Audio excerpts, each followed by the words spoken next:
নমস্কার বন্ধুরা। শীতের বহুল প্রচলিত যে ফুলগুলি হলো, আজকে তাদের মধ্যে আমি এই পরিচিতি করে দিই। প্রথমে আসবো ডালিয়া।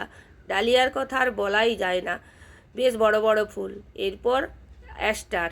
অ্যাস্টার তো নানা কালারের হয়, সাদা, গোলাপি, হালকা গোলাপি, বেগুনি, কি বলবো। আমাদের খিরাইয়ে এই ফুলের স্বর্গে এই ফুলের সব চূড়া পড়ে পড়ে মাথায় টেনে টেনে মানুষেরা ঝাঁকে ঝাঁকে আসেন এবং দেখে কিনে নিয়ে যান।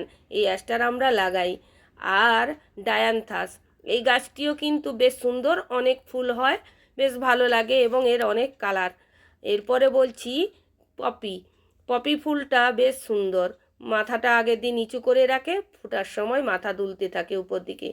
আর চন্দ্রমল্লিকার কথা কি বলি বলুন, ইনি তো চন্দ্রের মল্লিকা, আর প্রতিযোগিতায় 1 নম্বর স্থান থাকেন, তাই এর কথা আর কি বলবো। এরপরে আসছে গাঁদা।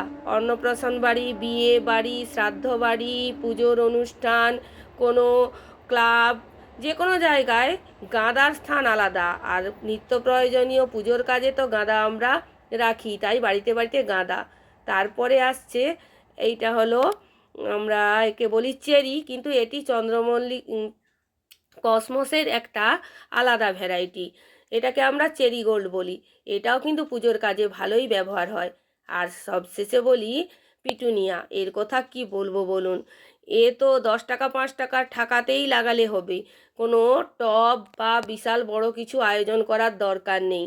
আর ফুলে আপনাকে ভরিয়ে তুলবে, আপনার ছাদ বাগানই হোক, আর ব্যালকনি বাগান হোক, বা সামনের কোনো বাগান।